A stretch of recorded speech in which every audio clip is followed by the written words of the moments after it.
wika. Ito ay nagbibigay ng pagkakaisa at identidad sa mga Pilipino.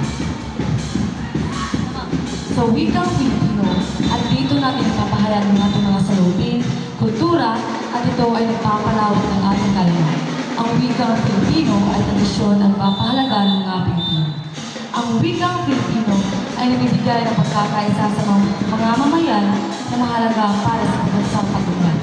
At ang komunikasyon naman, ito ay nagsisilbing tulay para sa komunikasyon. Ang edukasyon ay nakakatulos sa mas malalim na pag-unawa ng mga konsepto.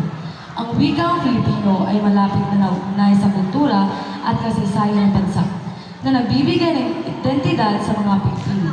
Sa ganitong paraan, ang wikang Filipino ay isang mahalagang bahagi ng pambansang pagpaunlad na nagbibigay ng pagkakaisa, identidad at mas mabuting komunikasyon at pamayan.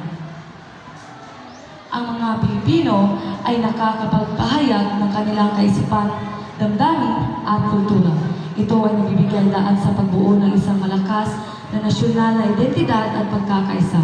Ang wikang Filipino ay nagbibigay daan sa pagpapahalaga ng kultura at tradisyon ng mga Pilipino na nagpapatibay sa kanilang identidad.